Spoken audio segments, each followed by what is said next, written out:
This past year in esports has been absolutely incredible for me, and I'm going to make a separate video here in a few weeks reflecting on my goals that I have for 2025, what I want to achieve in 2026.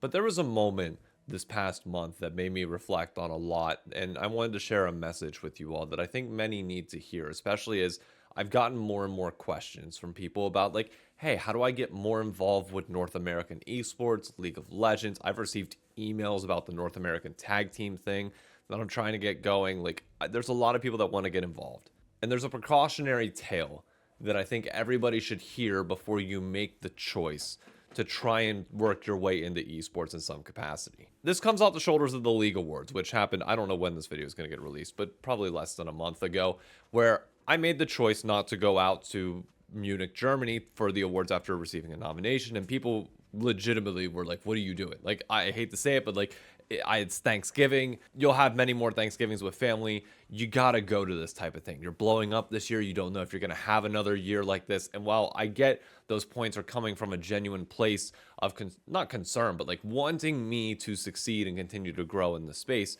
sometimes there are things bigger than like our own personal goals and selfish things that we want to do. And that's because this wasn't a normal Thanksgiving for my family. My dad was selling his restaurant, which my dad worked on the docks of Roadway for 19 years. Those forklift things that you see driven around, like pure like blue collar job, like that's what my dad did. He has a degree in computer science that he got back in the, well, God, this would have been the 80s, or sorry, Dad, don't know the years of which he graduated college. Yeah, I think it would have been the 80s. Dude barely knows how to use a computer. Like, great at pinball, does not know how to use a computer all that much. So that associate's degree, unfortunately, didn't like help him with what he was going to do with his career specifically. But after working on the docks of Roadway for 19 years, the opportunity came up for him to buy his own restaurant. A decision that he made at the same time that my mom was away and out of town for a work conference. Yeah, still to this day, Dad, ballsy decision.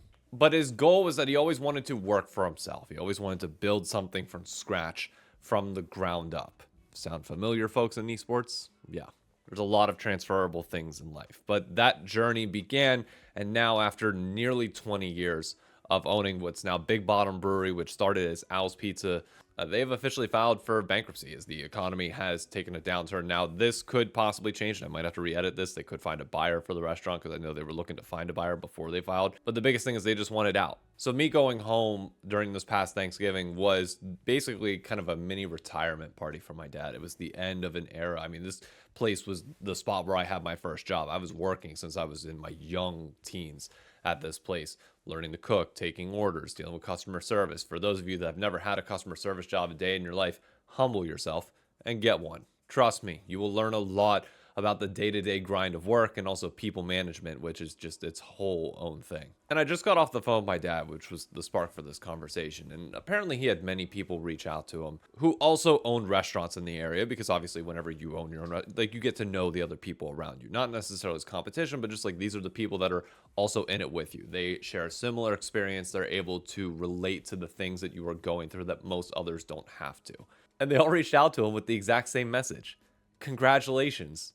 You get your life back. Like, it may sound like it sucks. It may feel at points like you failed, even though you haven't, because the restaurant was doing fine prior to the economy taking a massive downturn. Quality hasn't dropped off in any way. People still genuinely enjoy the restaurant. It's just with those Ozempic, people are eating less, and the economy, people have less money. And this immediately struck a chord. And it's something that I've tried telling quite a few people within the esports space as they've come to talk to me as I've kind of grown here. Is like, would you ever think about starting your own team? I've had people within tier 2 reach out and be like, hey, want to get involved in this type of thing. And my response always is, no, I really don't, because I watched what my dad's gone through with running his own business and owning it. And there is obviously a lot of fortune that can come if things take off with owning your own business. But I've also seen the behind the scenes over the last 2 decades of the headache that comes with it. The thing that people don't realize, and the benefit of having a normal job, that you're not like the owner of the business. Speaking as somebody who has a normal job, is that when you leave work, if you're managing your mental appropriately, you should be able to close your laptop and do what's next in your life. If not, there are certain jobs that obviously stretch that boundary. COVID has changed that a little bit more, so I get it. but you don't go to sleep worrying about how you're going to pay the bills, the electric, the people around you that you're trying to take care of, because their well-being weighs in on you as time goes on. These are all like not burdens, but they are like the things that come with managing your own business and needing to take care of not only the business itself, but the people around it. And no matter what anybody says, that will drain you as time goes on. It's the reason why I've said for the longest period of time, I would love to eventually become a content creator for the org that I'm a fan of, not necessarily like start my own thing, because the content creation side of things is similar to what my dad's been doing now, where he's now applying for general manager jobs at various restaurants around the area. And when they ask him, like, why are you trying to go from your own business to this? Like, why wouldn't you want to own your own thing? And it's like, for all the things I just said, like, you don't get to leave the job. It's always with you. And there are burdens that come with that. My mom had to do all the accounting and finances for it because the money's not great in central Pennsylvania. You're not going to be paying higher end CPAs to take care of all your finances for you. My mom has an accounting background, so she would do it. I'd be home as a kid and hear all of the conversations around bills, around everything there. Trust me, like, that's ingrained in my mind whenever I think about the things that I want for esports and like the goals that I have of like, I'm never getting to the point where I put Emily or I in that position. And mom and dad, if you for some reason are watching this video, don't take that as like a bad thing. Watching how you guys managed this business growing up was influential on me in a lot of ways, and one of which is having a full understanding of what it takes to do all this and all of the things that are around it. So please don't take that the wrong way. But I couldn't imagine wanting to do that in esports. I really couldn't. I saw Numi's post the other day of her getting out of esports, or at least getting like away from FlyQuest, as she was, I think, head of marketing, or I forget what her role was, but she talked about being burnt out and the hours that go into this. And one of the things that they also don't tell you about food service, as well as esports and sports in general, is that your weekends go away. And that's a luxury that many of us don't like appreciate as much until you've worked in those industries. Or like as a high schooler, fine, but like as a professional, like when you've been working long enough, it's just like, oh yeah, I got Saturday, Sunday off. Like, what am I doing? Now, many of us also work second or third jobs to be able to make sure that we're sustaining ourselves in the current economy, so our weekends aren't actually the weekend.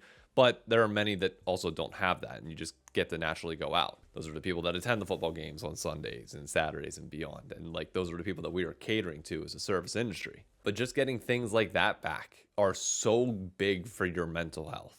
Which brings me to the main reason of making this video. One is a way to explain some of my thought processes behind like the goals that I have. Like, I talk all the time about, wanting a New York City like League of Legends team and all this. Like, I want that within the capacity that like I'm willing to direct a brand that way without having to worry about all the complications there myself. But also because I got a few messages from people asking about getting into not only content creation, but getting into esports and beyond, because they see me as a role model in the space. And I'm not saying whether that title is deserved or warranted in any way, shape, or form. I'm just telling you what they tell me.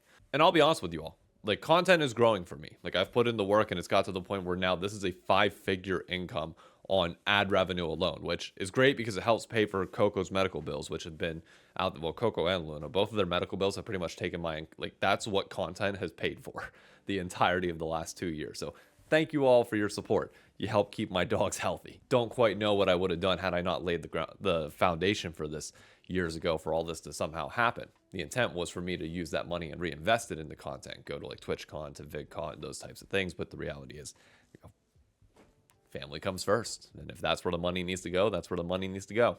One day, maybe that'll change, but who knows? Well, I do know. It will change. It will immediately go to my kids because Emily and I want to start having a family here soon. But for those that have reached out, let me give this universal message, okay? Esports, much like owning your own restaurant, is going to be a journey that has very little pay, has a lot of hours that are required to it, and will take a mental toll on you if you're not ready and prepared for what is coming up ahead. If you want to get into that industry, fine. Like, there's nothing wrong with people wanting to work in esports. But I would personally recommend you go the route that I did, which is I got a traditional degree that is useful in many areas outside of esports, and figured that I could work my way into entertainment, and at some point that entertainment might bleed over into esports as well.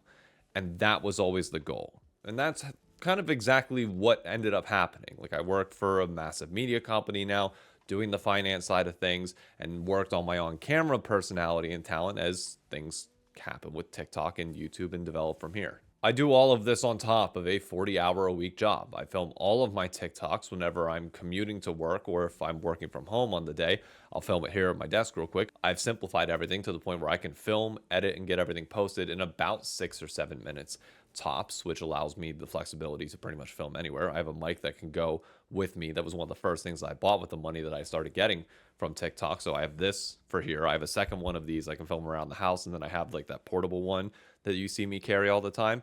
I've got the equipment now, so there's no other cost for me to do any of this. My phone and an Elgato Facecam. Those are the two cameras that I need, and that's it. But then for YouTube, like this video, it's going to take me about like 15 minutes to record here, about an hour to edit, just to make sure that I don't flub up anything. And as many of you have seen in certain videos, I will still flub some things up. You also need the time to be able to watch what you're going to be making content about. So like, I watch a lot of League of Legends. Now, some of that, like the podcast and the supplemental conversations, I can consume while I'm working, obviously. But like the actual things itself, like the actual matches, got to be able to watch those. You got to put in the time to watch them. So in total, like in addition to my 40-hour-a-week job, this is about 30 hours a week minimum to be able to do what I'm doing here on Esports. And then on top of that, I also teach golf on the side, which is about 5 to 6 hours, plus a commute there is about 7. So this is a lot of hours, okay? For, like I said, 10K on top of like the salary that I'm already doing, which is what allows me to make that additional money on top of that. This industry, this path to get to just where I am now, let alone where people want to be much broader in esports, takes a lot of time and honestly a lot of blind just faith and passion. Like, you have to genuinely love doing this in addition to it being your traditional 9 to 5, and just be wary. That has happened with me with golf. If you make it your 9 to 5 and then that's also what you do in your spare time, you will get burned out. You need to make sure if you're doing esports for your full-time thing, you have a side thing as well that lets you decompress from all of it, because if you don't have that, you are screwed. I say all this to say, by all means, try it if you want to, but just understand everything that comes into it. And the more creators we have in the space, in esports, the more restaurant owners, etc. we have, if the demand allows for it, the better. Absolutely. Just know what you're getting into. I luckily have my family to thank for teaching me a lot of things growing up, for exposing me to many different facets of life that I would not have otherwise known about. Simple as that. Just by nature of their jobs and what they chose to do with their lives, it exposed me to more. I just wanted to pass some of that information on to some of you all as well, given that the questions sometimes do pop up. I know this is not a normal esports video, but in the moment, it was one that I felt inspired to make. And as a content creator, that's the #1 rule that I would give you to close this all out. Follow where your heart lies and follow what you are able to talk about. Because I talked for 17 minutes and 35 seconds on this video. I don't know what it'll be edited down to, but nevertheless, that's what makes all this doable. That's 20 minutes of time that just flew by like that, and I had a blast doing it. So again, congratulations, Dad, on your retirement. Good luck on the next phase. I know I've said this privately as well, but you're an inspiration to me, to my content, to everything that I do around here. Like, to everybody that's watching, none of this would be possible without my dad and my mom and the inspirations and the people that taught me the work ethic and exposed me to different things in life that would allow me to get to this point. That's it. I'll catch you all in the next video. Bye-bye.